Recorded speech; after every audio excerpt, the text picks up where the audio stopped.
अच्छा हुण यह है कि वो जिहड़ी जदों उहदी बोलनी, उहदी कहनी, उहदी करनी, उहदी रहनी ते अणसुखावे वरतावे ते किंतु करन दी समर्था नूं खूंडा कर दिता जाता है, क्योंकि वो एक औरत है जिसका रोल हद्दां विच रहना है, इत्थों तक कि दंद कढ़ के हसना भी एक तरह का मनाही है।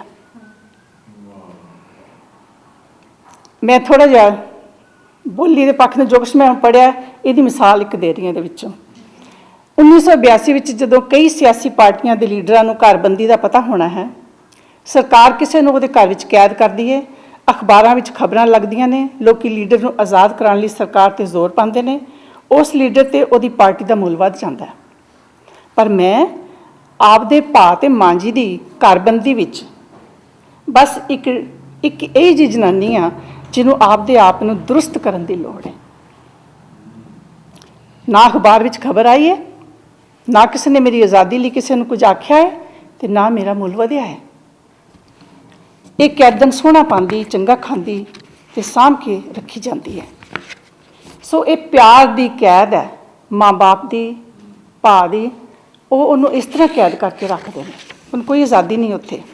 इस तो बाद दिल विनवा बयान है टोरंटो का पति के घर का, लोगों शोर पाया है, कोई मैनू खिंच के खिलारदा पिया है, गेट अप सलट, उठ कंजरी, खोलद्या ढिड विच पीड़ का कसून जाता है, तो आंदरां खड़ोंदिया ही ढिड विच पीड़ का कसून वजदा है, आंदरां पिंजर नूं वजदियां ने, तो मैं कुब्बी हो जाती है।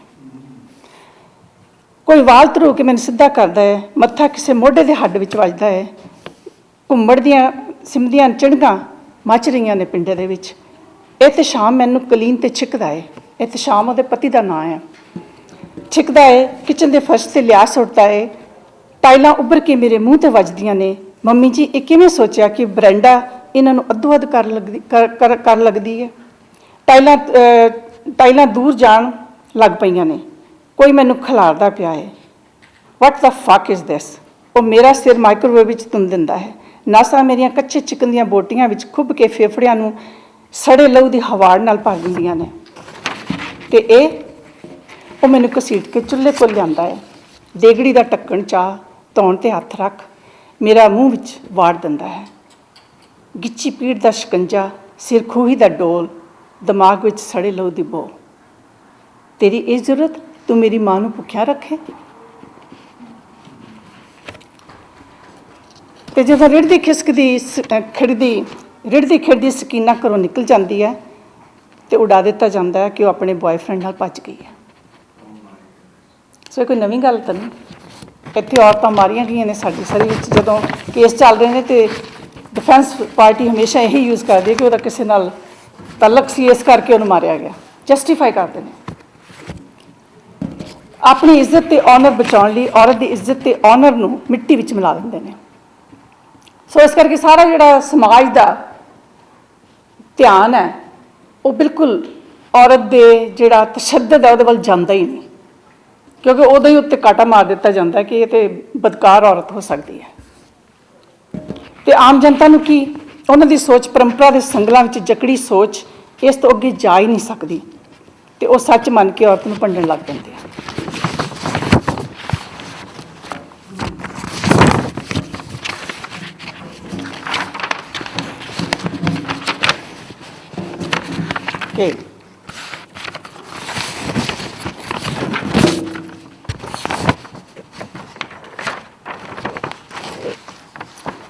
उस तो बाद की हुंदा कि सकीना बच जाती है इस सिचुएशन तो। जिहड़ियां औरतां बच गई ने वो अपनी मिसाल समाज नूं देना चाहुंदियां ने, ते सकीना एक वो मिसाल है कि वो उन्हां सारियां औरतां नूं दसना चाहुंदियां ने कि जे तुसीं बच सकदियां तो बच जाओ। पर हज़ारां सकीना करन दे तशद्दद की बली चढ़ गई ने, चढ़ रही ने, तो बच नहीं सकदियां, इस माहौल तो निकल नहीं सकदियां।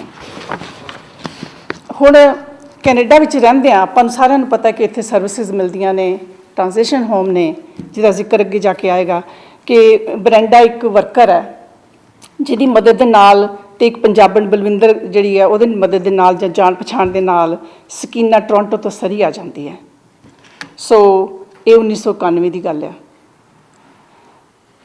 जिथे वो जिक्र करदी कि पिछले 10 सालों पहली बार उसनूं आज़ाद आसमान थल्ले साह लैण का एहसास हुंदा है ते कनेडा विच आउण दे 10 साल बाद पहली नौकरी फार्म वर्कर के तौर पर मिलण की खुशी मिलती है। खुशी विचों बावरी हो जाती है। हालांकि उसनूं पता है कि उसका भा ते मां जी नूं एक काम पसंद नहीं होना। पिछे पाकिस्तान दे विच इत्थे ही फार्म ते उसकी मुलाकात फार्म के मालक इकबाल नाल हुंदी है। आस की एक किरण फिर जाग पैंदी है।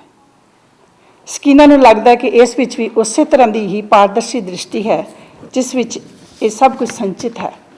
दर्द नूं समझण दा एहसास ते शिद्दत, सुणन की अपार शक्ति है, हर किसी प्रति सत्कार है, शब्दों की रूह नूं अर्थां नूं समझण की योग्यता है, भावुकता है, जो बेशक औरत होने का गुण है, जो किसी किसी विच ही हुंदा है। हक इंसाफ की संजीदगी है, नैतिकता के असूलों की सोझी है, सबर है, संतोख है, सहनशीलता। इस तरह सुरमई, संगीतमई, वेदना, समुद्रों डूंगी, जो कुछ उसके मन में आता, वो सोचती है कि इकबाल विच सारा कुछ है। समा बदलता रहता है, मुल्क बदल जाते हैं, पर रूढ़ीवादी विचारधारा तो जिस तरह का वरताव औरत नाल हुंदा है जां कीता जांदा है, इस विच तब्दीली आउंदी नज़र नहीं आउंदी।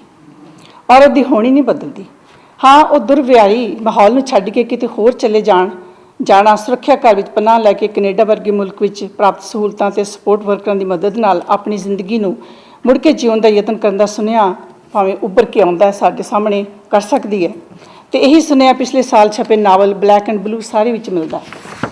जे तुसीं देखिया पिछली बार एक नावल अपनी छापिया, ਉਹਦੇ ਵਿੱਚ भी यही ਉਹਨੇ अपनी सारी ਜਿਹੜੀ अपनी जिंदगी जिद्दां बीती ਉਹਦੇ हसबैंड ਦੇ ਨਾਲ ਤੇ ਬੱਚਿਆਂ ਦੇ ਨਾਲ, ਬੱਚਿਆਂ ਨੂੰ ਲੈ ਕੇ ਜਦੋਂ ट्रांसलेशन होम 'ਚ चली गई तो एकदम ਉਹਦਾ ਜਿਹੜਾ माइंड सी ओपन हो गया। उन्होंने इनकरेज किया कि तू अपनी स्टोरी लिख, तो नावल साढ़े सामने पिछले साल आया। औरत की अपनी विथया नूं लोकां सामने पेश करना तो दुर्व्यवहारी माहौल विच दुख दर्द का जीवन कट रही औरतों लिए भरपूर तो शक्तिशाली सुनेहा है, मिसाल है कि जे मैं दलदल चों बाहर निकल सकती हाँ तो तुसीं भी उभर सकदियां जे। हिम्मत करो, पहला कदम चुक लवो, दहलीज तो पैर बाहर पा के देखो, दुनिया बदल जाएगी। कि सचमुच दुनिया बदल जाएगी दहलीज तो बाहर पैर पाने के नाल? बहुत शक्तिशाली सुनिया है। पर औरत नूं चौखट छड्डण सार ही जो मुल तारना पैंदा है, उस सकੀਨਾ के आखिरी चैप्टर मेरी कोई तवारीख नहीं विच स्पष्ट हो जाता है। औरत दिलो दिमाग ते ज़हनी तौर पर टुट जाती है। मेरी कोई तवारीख नहीं, मेरी कोई कहानी नहीं, मेरा कोई नाम नहीं, मैं अपने आप नूं चेते करानी हाँ कि मेरी कोई तवारीख नहीं। गामू ते इकबाल विच फर्क समझदी औरत दिमागी तवाज़न गवा बैंदी है। हुण गामू ते इकबाल दो सिंबॉलिक बंदे है साडी कम्यूनिटी, साडे समाज विच, पाकिस्तानी समाज, साडे समाज विच।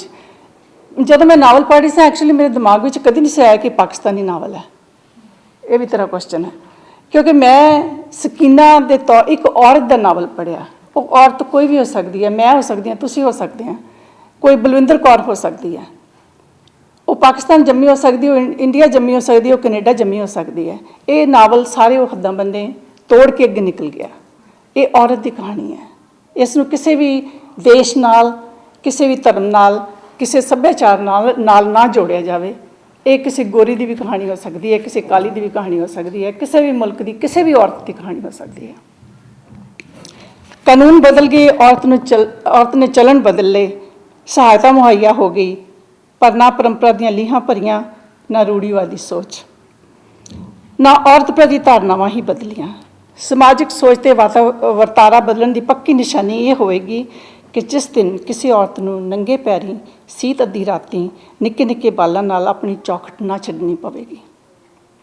ਸਕੀਨਾ की आमद कनेडा के पंजाबी साहित्य विच निग्गर वाधा है।